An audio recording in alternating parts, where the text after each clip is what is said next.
Well, thank you, ladies, for joining together today for this lesson that we're going to do. And I look forward to it and to digging in a little bit about Rebekah. Rebekah is not a very well-known person in the Bible sometimes. We don't find her in a lot of other resources, and she seems to disappear at times from when we say, well, what ladies do we look to? Well, we hear about Ruth and we hear about Esther and, Sarah, but you very seldom hear too much about Rebekah. But as I found out more about her and I got to know her better, I think you will find there are many, many things we can learn from her as well, and find some similarities to Sarah.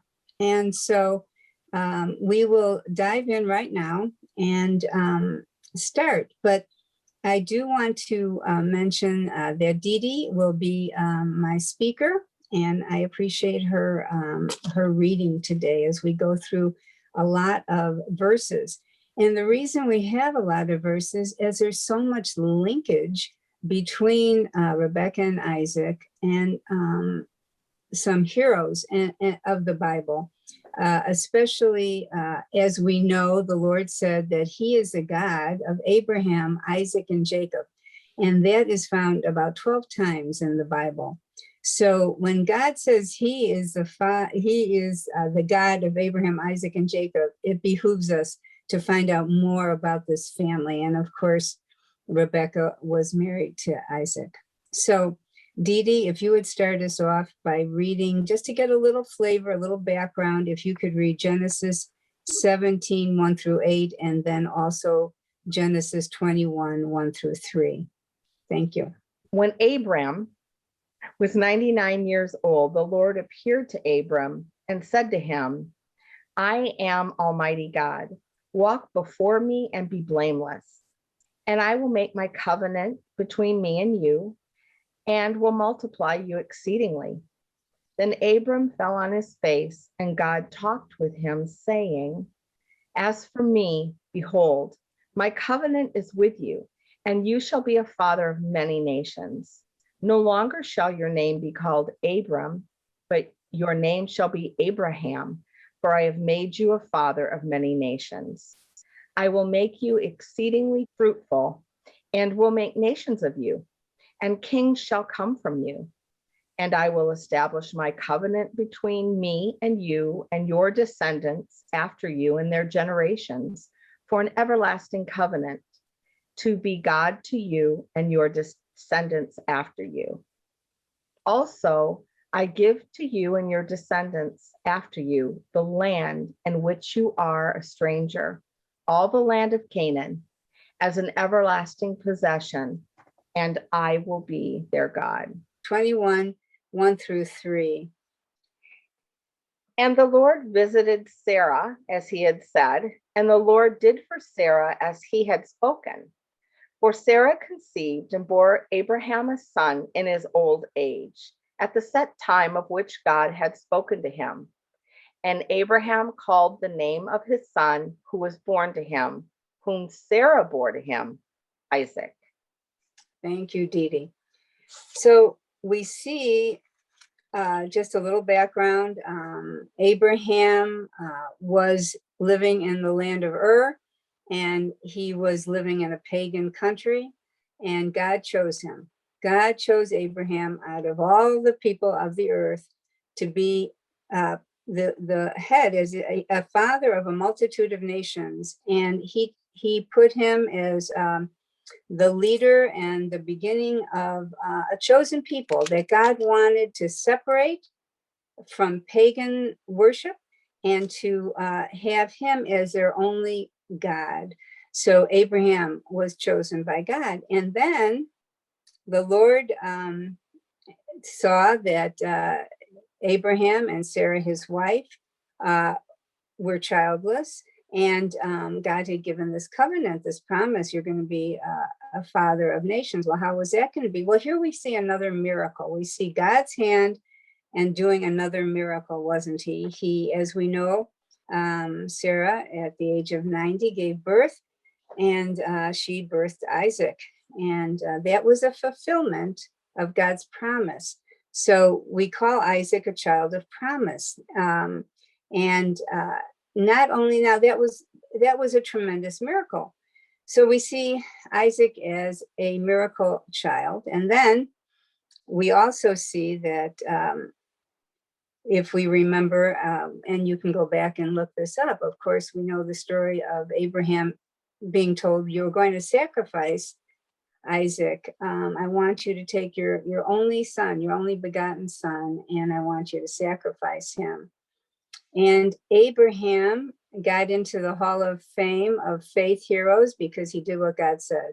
He took his son and he had faith and believed that God could restore him. Even if he had to sacrifice him, God could restore him. It was a tremendous story. And God provided a ram, and he did not have to sacrifice his son. And so this is the Isaac we're going to meet again. So if you look at your worksheet, it says that Abraham got older, and he needed to, he wanted to give this son of his, the son of promise, a good wife, a suitable wife. And so, as we'll find out later, Isaac does marry Rebekah, and he is at the age of 40. He does love his wife, and the Lord did prosper Isaac. You can look at Genesis 26 on your own, 12 to 33, and it talks about he was a prosperous herdsman and a farmer. So we see that Isaac, who did live to 180, by the way, he accepted God's will and God's way.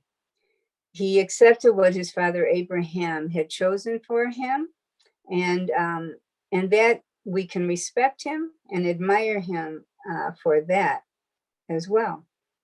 So we go down on our sheet there, and we talk about Bethuel.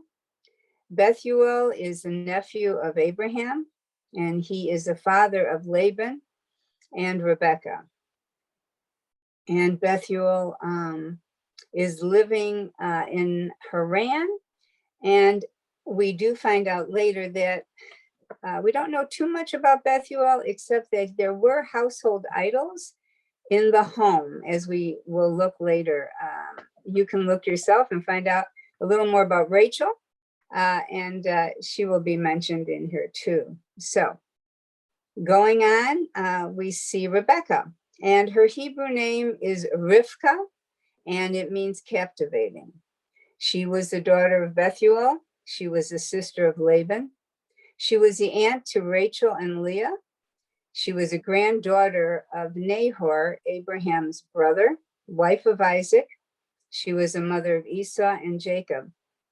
And, you know, we all have family histories, and, you know, it's very popular now to get your ancestry done and find out, and everyone's curious, right? You're curious about where you came from and how you got to be who you are through maybe some of your ancestors' choices. Well, so it is with Rebekah, right? It's very important to know who was around her. A person around her was her brother Laban. He was the son of Bethuel. This was her brother. He is also named as the father of Leah and Rachel. And we know that they went on, especially Leah and Rachel, to become mothers of the 12 tribes of Israel. God will take and use who he will take and use, and we will find that out. Now, Laban, if you want to read about him sometime, he had a few issues in being honest, and I'm being gracious there, but he is an interesting man. Going on, we see Esau, and we'll find out more about Esau. Esau, his name means hairy, not a very attractive name, and also red. He was the son of Rebekah and Isaac. He was the grandson of Abraham. He was a twin brother of Jacob, and he was the leader of the Edomites. Very important that you remember that. So you could put a check mark by Esau. Jacob.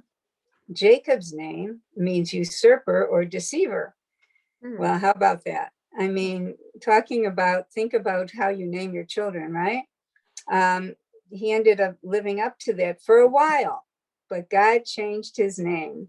Later on, he becomes Israel. So he is a grandson of Abraham. He is also the son of Rebekah and Isaac, the twin brother of Esau. He becomes the father of the 12 tribes of Israel. So now we have a little background of people surrounding and related to Rebekah. So the story begins, and it is a very interesting story, and it is one that you should really tell your children, because I think they would love it. As far as choosing, when you tell your children, I don't care for the person you're dating. How about this person? They should listen to you. All right. I'm going to read Genesis, if you would turn to with me, Genesis 24, 1 through 10, and we will meet Abraham's servant, Eliezer. Now, they're not sure if that is really his name, but he is called that in some places, so we will go with that. So Genesis 24, 1 through 10. Now Abraham was old, advanced in age, and the Lord had blessed Abraham in every way.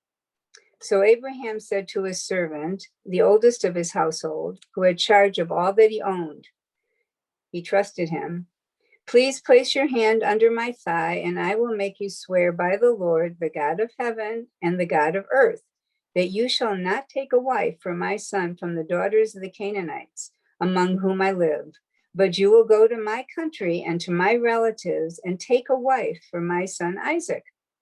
The servant said to him, suppose the woman is not willing to follow me to this land. Should I take your son back to the land from where you came? Then Abraham said to him, beware that you do not take my son back there. The Lord, the God of heaven, who took me from my father's house and from the land of my birth, he's giving his testimony, and who spoke to me and who swore to me, saying, to your descendants I will give this land. He will send his angel before you, and you will take a wife for my son from there. But if the woman is not willing to follow you, then you will be free from this my oath. Only do not take my son back there. So the servant placed his hand under the thigh of Abraham, his master, and swore to him concerning this matter. Then the servant took 10 camels from the camels of his master and set out with a variety of good things of his master's in his hand, and he arose and went to Mesopotamia, to the city of Nahor. All right, so I mean, it looks very strange. This is how they did things back then. They made commitments. You put your hand under your thigh. It was the way they did it, and it was binding. And Abraham, by saying an angel will lead you, it really seems like it's almost prophetic, and would give confidence to Eliezer, and that he would be guided in his pursuit of a wife for Abraham's son Isaac. And Eliezer is a wonderful a picture of commitment and faithfulness, and is a very admirable person. So that is Eliezer, and we'll find out if this comes to pass. So going on, Dee Dee, would you take us on to Genesis 24, 11 through 15? And he made his camels kneel down outside the city by a well of water at evening time, the time when women go out to draw water. And then he said, O Lord God of my master Abraham, please give me success this day and show kindness to my master Abraham. Behold, here I stand by the well of water, and the daughters of the men of the city are coming out to draw water. Now let it be that the young woman to whom I say, please let down your pitcher that I may drink, And she says, drink, and I will also give your camels a drink. Let her be the one you have appointed for your servant Isaac. And by this I will know that you have shown kindness to my master. And it happened, before he had finished speaking, that behold, Rebekah, who was born to Bethuel, son of Milcah, the wife of Nahor, Abraham's brother, came out with her pitcher on her shoulder. Thank you, Dee Dee. Yes, I mean, before he finished speaking, behold. So that gives you great hope. If you're praying something and all of a sudden this girl appears, you may have a good feeling about this, that God is listening. So I thought that was very important. And Milcah, this is who Rebekah was. And I will admit that I am Jewish, and that is my Hebrew name, is Milcah. So I thought that was sweet to see that. So now we go on, and I will read this starting at 24:16 to 27. And this is such a beautiful scene, and it says so much about young Rebekah that it's definitely worth taking time to look at. So the girl was very beautiful, a virgin, and no man had had relations with her. And she went down to the spring and filled her jar and came up. Then the servant ran to meet her and said, please let me drink a little water from your jar. And that was Eliezer, the servant. She said, drink, my lord. And she quickly lowered her jar to her hand and gave him a drink. Now, when she had finished giving him a drink, she said, I will draw also for your camels until they have finished drinking. So she quickly emptied her jar into the trough and ran back to the well to draw. And she drew for all his camels. Now I'll stop there for a minute. I read that it took 2 to 3 hours possibly for her to draw from the well to put the water into the trough because, of course, the jar isn't that big. And he had, they think, about 10 camels. And so it took, I don't know how many gallons of water to fill a camel, but maybe 20 gallons. So it could take a couple of hours. This was no small task. So she is obviously a sturdy woman, correct? All right. Meanwhile, the man was gazing at her in silence to know whether the Lord had made his journey successful or not. When the camels had finished drinking, the man took a gold ring weighing a half shekel and 2 bracelets for her wrists, wearing 10 shekels in gold, and said, whose daughter are you? Please tell me, is there room for us to lodge in your father's house? She said to him, I am the daughter of Bethuel, the son of Milcah, whom she bore to Nahor.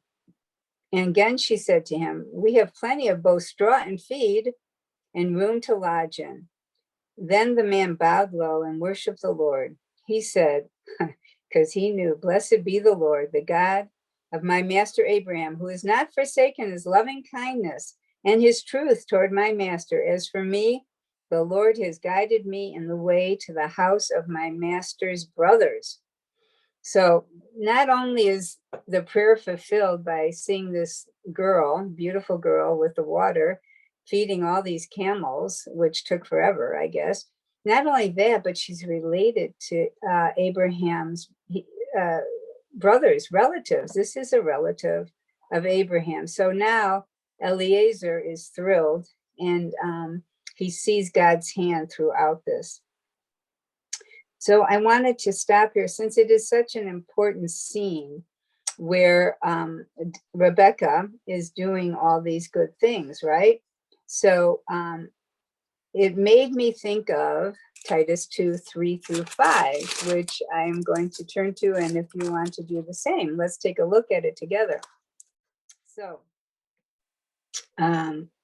about older women are to be reverent in their behavior, not malicious gossips, nor enslaved to much wine, teaching what is good.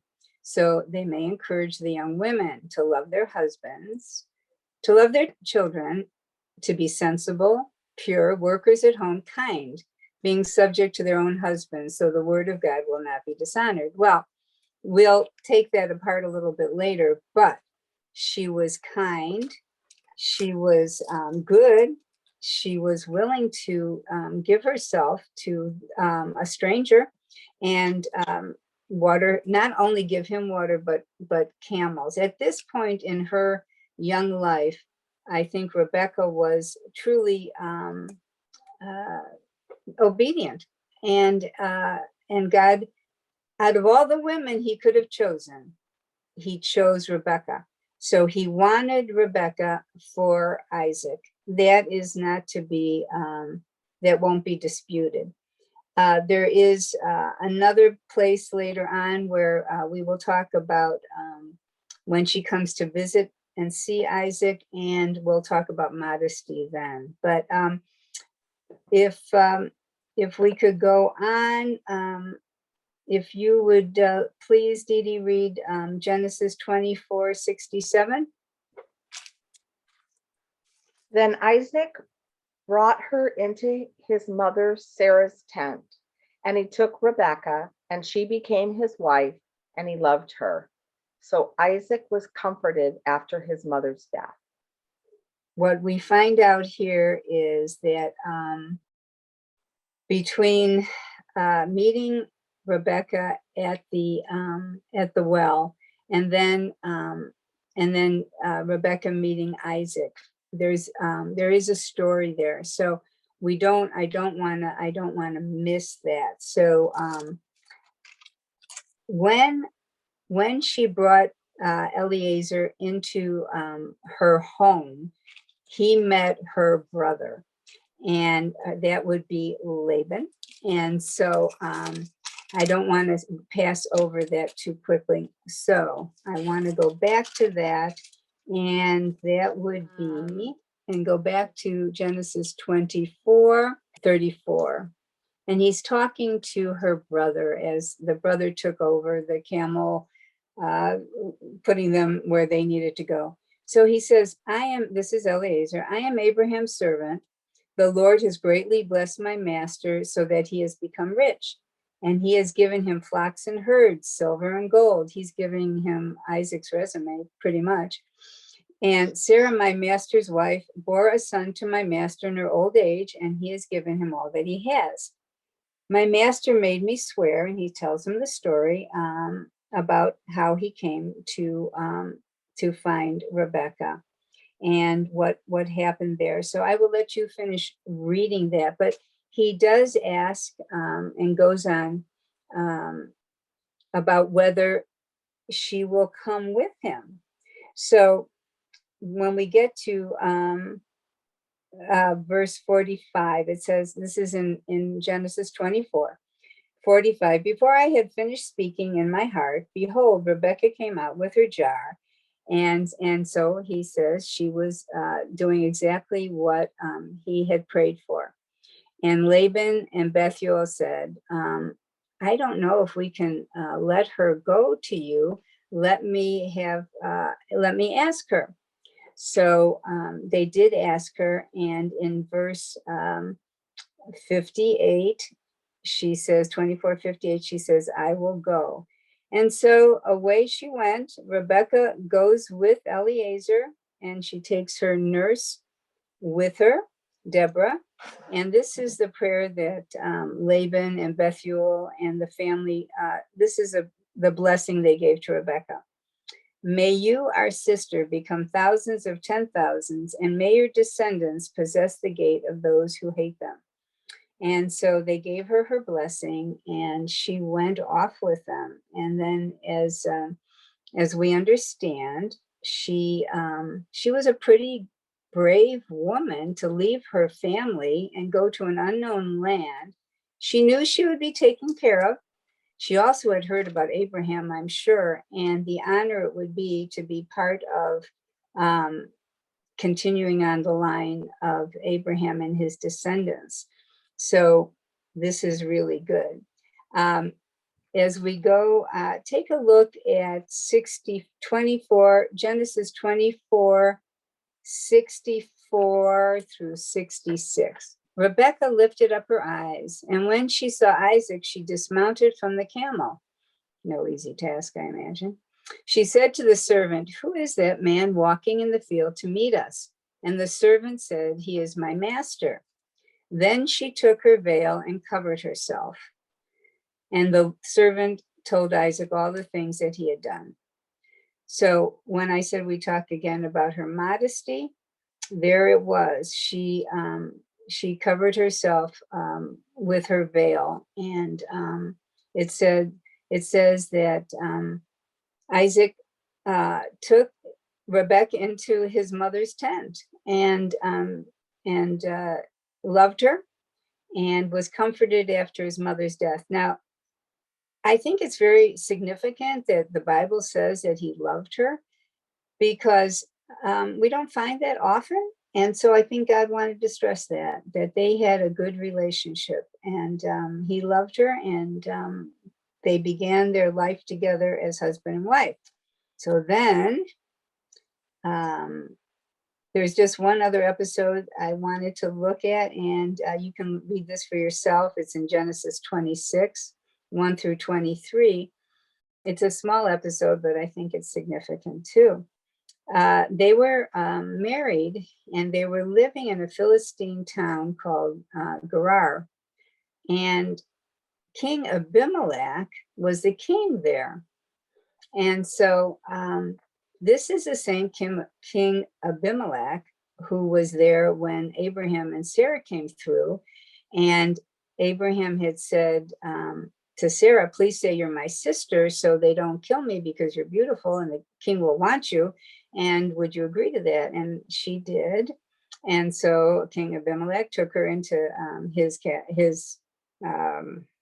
kingdom, or his castle, whatever you call that. And bad things happened to all the women there. They, of course, we know that story, that they became infertile. And Abimelech said, "Why did you lie to me?" And so Abraham had to confess that he was afraid.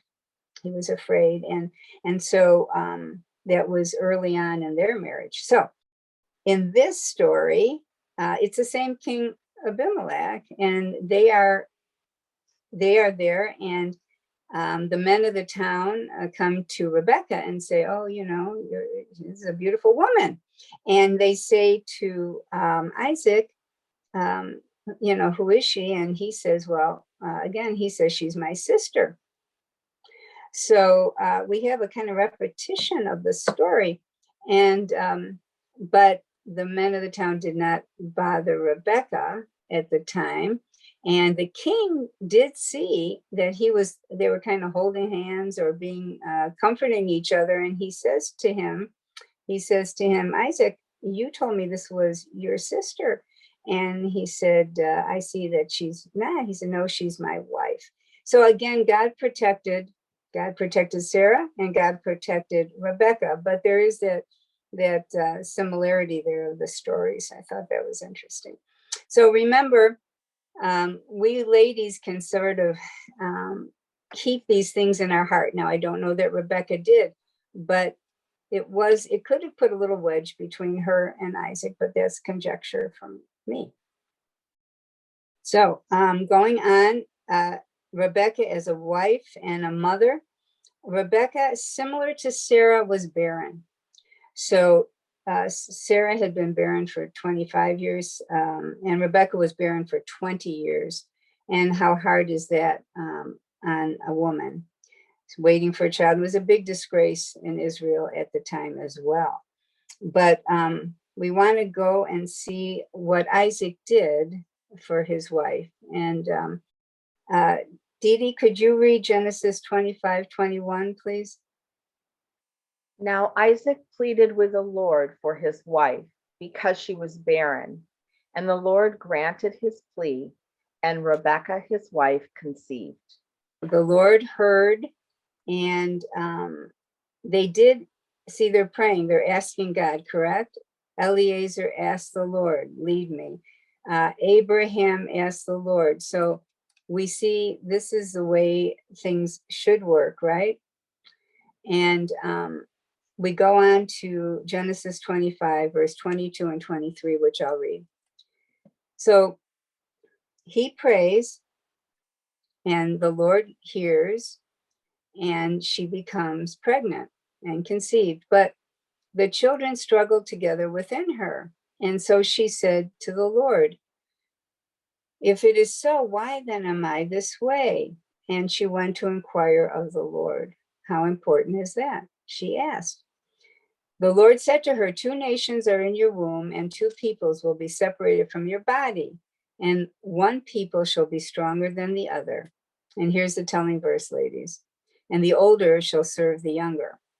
What's important here, 2 things. One, she asked the Lord, and the Lord gave her a prophecy, which she remembered, right? I'm sure she did remember, of course, when it's such an important prophecy. So we go on to the birth, and Dee Dee, could you read Genesis 25, 24 through 26? So when her days were fulfilled for her to give birth, indeed, there were twins in her womb. And the first came out red. He was like a hairy garment all over. So they called his name Esau. Afterward, his brother came out, and his hand took hold of Esau's heel. So his name was called Jacob. Isaac was 60 years old when she bore them. Thank you very much, Dee Dee. So it's important. I think they wanted you to know that a couple of things. Prophecy was fulfilled, right? First came forth red, and there's 2 nations, right? And so we'll find out. There's twins, and we know that Esau's name means red or hairy, and then there's Jacob, and Jacob is hanging on to the heel. Very interesting. So in verse 27, when the boys grew up, Esau became a skillful hunter, a man of the field, but Jacob was a peaceful man living in tents. So we see the 2 brothers, and it paints a picture here. We've got the ruddy hunter out there, strong and going out and hunting, right? And then the Jacob was a peaceful man living in tents. So he was probably around the house a little more, helping in that way. So 2 completely different personalities. And we go on to, which I'll read, Genesis 25, 28. It says, now Isaac loved Esau because he had a taste for game, but Rebekah loved Jacob. So now we see a split here, don't we? And a manly man, Esau seemed to be a manly man, and I guess Isaac was drawn to that. And all of a sudden we see that Rebekah loved Jacob, and he was around mom quite a bit, right? And so separation there, and it caused problems later, as we will see. And we can see from verse 28 that there is parental favoritism. So something to ponder right there, parental favoritism. And how does that work? And we can look in our own lives or other people's lives. We can talk about that a little bit later, but we know how that can really cause problems. And so let's go to find out a little bit more about this in verse 29, what happens. So if you could read, Dee Dee, from verse 29 through 34, please. Now Jacob cooked a stew, and Esau came in from the field, and he was weary. And Esau said to Jacob, please feed me with that same red stew, for I am weary. Therefore his name was called Edom. But Jacob said, sell me your birthright as of this day. And Esau said, look, I am about to die, so what is this birthright to me? Then Jacob said, swear to me as of this day. So he swore to him and sold his birthright to Jacob. And Jacob gave Esau bread and stew of lentils. Then he ate and drank, arose, and went his way, Thus Esau despised his birthright. And a birthright, to despise your birthright was really a bad thing to do. He was the firstborn, and he would be in line for inheritance, and all good things would come to the firstborn and blessing. And he threw that away for a bowl of stew. So that is huge. And Jacob, on his part, was living up to his name as a deceiver and a usurper, because he decided this would be a good thing to do. I'll get my brother's birthright and I'll get blessed more. So he was always a thinker, I guess, and thought that one up, and how bad that was at the time. And Jacob did that on his own. So that had nothing to do so much with his mother. All right, so he despised it. And we see that this could really cause a lot of problems later on, right? So let's turn over, if you would, to Genesis 27, and we're going to find out a little more about Jacob's deception. So let me start reading at 27:1. Now it came about when Isaac was old, and his eyes were too dim to see, that he called his older son Esau and said to him, "My son." And then Esau said to him, "Here I am." And Isaac said, "Behold, now I'm old, and I do not know the day of my death. So then, please take your gear, your quiver, and your bow, and go out to the field and hunt game for me, and prepare a savory dish for me, and such as I love, and bring it to me that I may eat, so that my soul may bless you before I die." Let's find out what happens. So, Dee Dee, could you read from 27:5 to 17? Now Rebekah was listening when Isaac spoke to Esau his son. And Esau went to the field to hunt game and to bring it. So Rebekah spoke to Jacob her son, saying, "Indeed, I heard your father speak to Esau your brother, saying, 'Bring me game and make savory food for me, that I may eat it and bless you in the presence of the Lord before my death.' Now therefore, my son, obey my voice according to what I command you. Go now to the flock and bring me from there 2 choice kids of the goats, and I will make savory food from them for your father, such as he loves. Then you shall take it to your father, that he may eat it, and that he may bless you before his death." And Jacob said to Rebekah his mother, "Look, Esau my brother is a hairy man, and I am a smooth-skinned man. Perhaps my father will feel me, and I shall seem to be a deceiver to him, and I shall bring a curse on myself and not a blessing." But his mother said to him, "Let your curse be on me, my son. Only obey my voice and go and get them for me." And he went and he got them and brought them to his mother, and his mother made savory food such as his father loved. Then Rebekah took the choice clothes of her elder son Esau, which were with her in the house, and put them on Jacob, her younger son. Then she put the skins of the kids of the goats on his hands and on the smooth part of his neck. Then she gave the savory food and the bread, which she had prepared, into the hand of her son Jacob. Well, this sounds like almost like a detective novel, doesn't it? I mean, here she is going to elaborate preparations. Thank you, Dee Dee, for reading that. She not only wanted to, she overheard this, what her husband was saying, and she had an opportunity at that point when she overheard that he was going to give a blessing to Esau, to go in and maybe talk to Isaac and see if they couldn't work out something, because she would remind him maybe of the prophecy that the Lord had given her about the twins, that the younger would rule over the older.